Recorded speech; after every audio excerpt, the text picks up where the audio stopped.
Majjhima Nikaya. Middle-length sayings. Translated by I.B.Horner.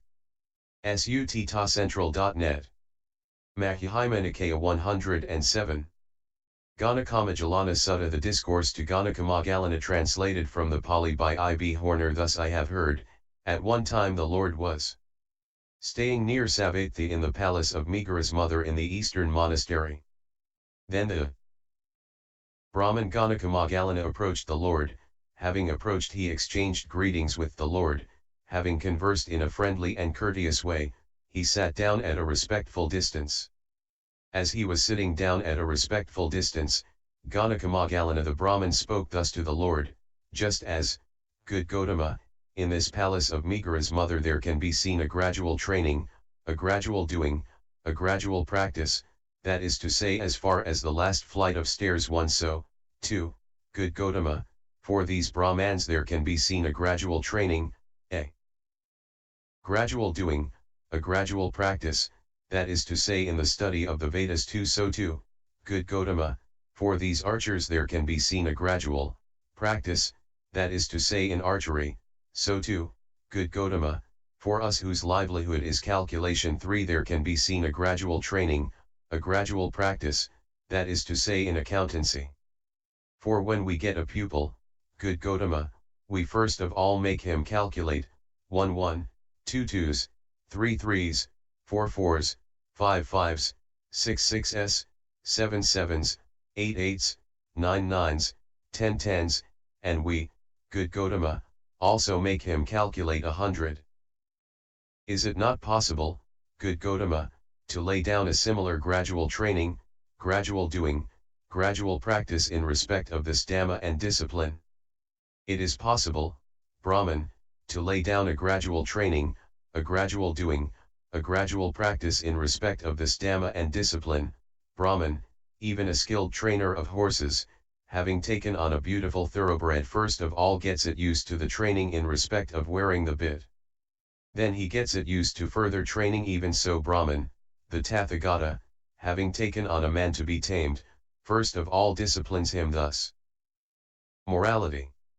Come you, monk, be of moral habit, live controlled by the control of the obligations, endowed with right behavior and posture, seeing peril in the slightest fault and, undertaking them, train yourself in the rules of training. As soon, Brahman, as the monk is of moral habit, controlled by the control of the obligations, endowed with right behavior and posture, seeing peril in the slightest fault and, undertaking them, trains himself in the rules of training, the Tathagata disciplines him further, saying, sense control. Come you monk, be guarded as to the doors of the sense organs, having seen a material shape with the eye, do not be entranced with the general appearance, do not be entranced with the detail, for if one dwells with the organ of sight uncontrolled, covetousness and dejection, evil, unskillful states of mind, may flow in. So fare along controlling it, guard the organ of sight, achieve control over the organ of sight. Having heard a sound with the ear, having smelt a smell with the nose, having savored a taste with the tongue, having felt a touch with the body, having cognized a mental state with the mind, do not be entranced with the detail. For if one dwells with the organ of mind uncontrolled, covetousness and dejection, evil, unskillful states of mind, may flow in. So fare along controlling it, guard the organ of mind, achieve control over the organ of mind. Moderation in eating. As soon, Brahman, as a monk is guarded as to the doors of the sense organs, the Tathagata disciplines him further, saying, come you, monk, be moderate in eating, you should take food.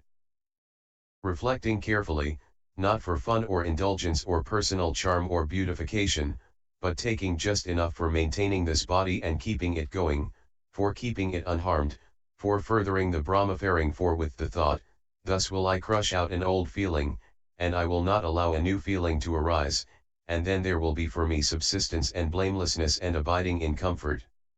Vigilance.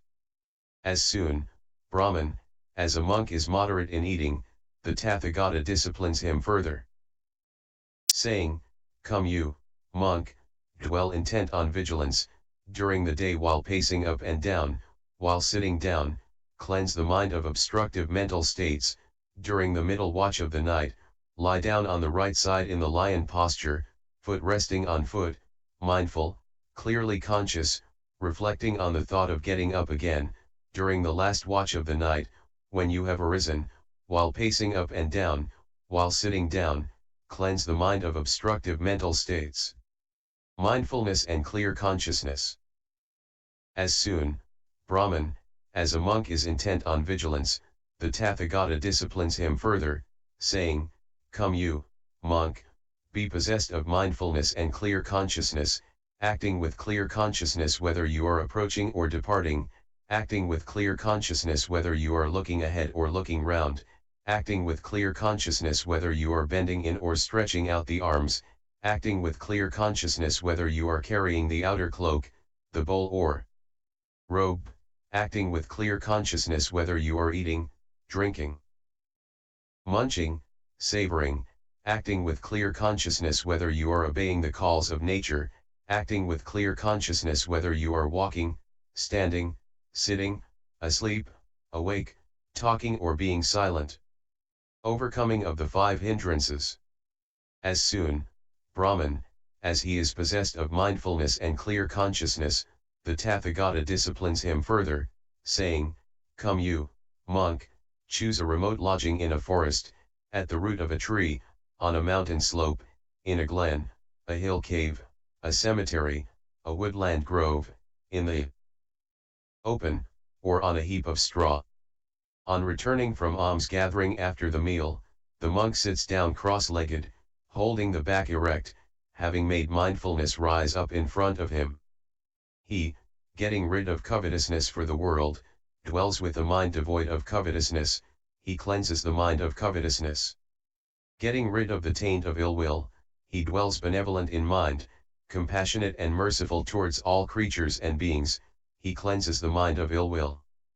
Getting rid of sloth and torpor, he dwells without sloth or torpor, perceiving the light, mindful and clearly conscious he cleanses the mind of sloth and torpor. Getting rid of restlessness and worry, he dwells calmly, the mind inward tranquil, he cleanses the mind of restlessness and worry. Getting rid of doubt, he dwells doubt-crossed, unperplexed as to the states that are skilled. 5 He cleanses his mind of doubt. Jhana. He, by getting rid of these 5 hindrances 6 which are defilements of the mind and deleterious to intuitive wisdom, aloof from pleasures of the senses, aloof from unskilled states of mind, enters and abides in the first meditation which is accompanied by initial thought and discursive thought, is born of aloofness and is rapturous and joyful. By allaying initial thought and discursive thought, his mind subjectively tranquilized and fixed on one point, he enters and abides in the second meditation which is devoid of initial thought and discursive thought, is born of concentration and is rapturous and joyful. By the fading out of rapture, he dwells with equanimity, attentive and clearly conscious, and experiences in his person that joy of which the Aryans 7 say, "Joyful lives he who has equanimity and is mindful," and he enters and abides in the third meditation. By getting rid of anguish, by the going down of his former pleasures and sorrows, he enters and abides in the fourth meditation which has neither anguish nor joy, and which is entirely purified by equanimity and mindfulness. Brahman, such is my instruction for those monks who are learners who, perfection being not yet attained, dwell longing for the incomparable security from the bonds. But as for those monks who are perfected ones, the cankers destroyed, who have lived the life, done what was to be done, shed the burden, attained to their own goal, the fetters of becoming utterly destroyed, and who are freed by perfect profound knowledge, these things conduce both to their abiding in ease here and now as well as to their mindfulness and clear consciousness. When this had been said, the Brahman Ganaka-Moggallana spoke thus to the Lord. Now, on being exhorted thus and instructed thus by the good Gotama, do all the good. Gotama's disciples attain the unchanging goal 8 nibbana. Or do some not attain it? Some of my disciples, Brahman, on being exhorted and instructed thus by me, attain the unchanging goal nibbana, some do not attain it. What is the cause, good Gotama, what the reason that, since nibbana does exist, since the way leading to nibbana exists, since the good Gotama exists as advisor, some of the good Gotama's disciples on being exhorted thus and instructed thus by the good Gotama, attain the unchanging goal nibbana, but some do not attain it. Well then, Brahman, I will question you on this point in reply. As it is pleasing to you, so you may answer me. What do you think about this, Brahman? Are you skilled in the way leading to Rajagaha? Yes, sir, skilled am I in the way leading to Rajagaha. What do you think about this? A man might come along here wanting to go to Rajagaha. Having approached you, he might speak thus, I want to go to Rajagaha, sir, show me the way to this Rajagaha. You might speak thus to him, yes, my good man, this road goes to Rajagaha, go along it for a while. When you have gone along it for a while you will see a village, go along for a while, when you have gone along for a while you will see a market town, go for a while. When you have gone along for a while you will see Rajagaha with its delightful parks, delightful forests, delightful fields, delightful ponds. But although he has been exhorted and instructed thus by you, he might take the wrong road and go westwards. Then a second man might come along wanting to go to Rajagaha, as above, you will see Rajagaha with its delightful ponds. Exhorted and instructed thus by you he might get to Rajagaha safely. What is the cause, Brahman, what the reason that, since Rajagaha does exist, since the way leading to Rajagaha exists, since you exist as advisor, the one man, although being exhorted and instructed thus by you, may take the wrong road and go westwards while the other may get to Rajagaha safely. What can I, good Gotama, do in this matter? A shower of the way, good Gotama, am I. Even so, Brahman, nibbana does exist, the way leading to nibbana exists and I exist as advisor. But some of my disciples, on being exhorted and instructed thus by me attain the unchanging goal nibbana, some do not attain it. What can I, Brahman, do in this matter? A shower of the way, Brahman, is a Tathagata. When this had been said, the Brahman Ganaka-Moggallana spoke thus to the Lord. Good Gotama, as for those persons who, in want of a way of living, having gone forth from home into homelessness without faith, who are crafty, fraudulent, deceitful, who are unbalanced and puffed up, who are shifty, scurrilous, and of loose talk, the doors of whose sense organs are not guarded, who do not know moderation in eating, who are not intent on vigilance, indifferent to recluseship, not of keen respect for the training, who are ones for abundance, lax, taking the lead in backsliding, shirking the burden of seclusion, who are indolent, of feeble energy, of confused mindfulness, not clearly conscious, not concentrated but of wandering minds, who are weak in wisdom, drivellers the good Gotama is not in communion with them. But as for those young men of respectable families who have gone forth from home into homelessness from faith, who are not crafty, fraudulent, or deceitful, who are not unbalanced or puffed up, who are not shifty, scurrilous, or of loose talk, the doors of whose sense organs are guarded, who know moderation in eating, who are intent on vigilance, longing for recluseship, of keen respect for the training, who are not ones for abundance, not lax, shirking, backsliding, taking the lead in seclusion, who are of stirred-up energy, self-resolute, with mindfulness aroused, clearly conscious, concentrated, their minds one-pointed, who have wisdom, are not drivellers the good Gotama is in communion with them. As, good Gotama, black gum is pointed to as chief of root sense, as red sandalwood is pointed to as chief of the pith sense, as jasmine is pointed to as chief of the flower sense, even so is the exhortation of the good Gotama highest among the teachings of today. Excellent, good Gotama, excellent, good Gotama.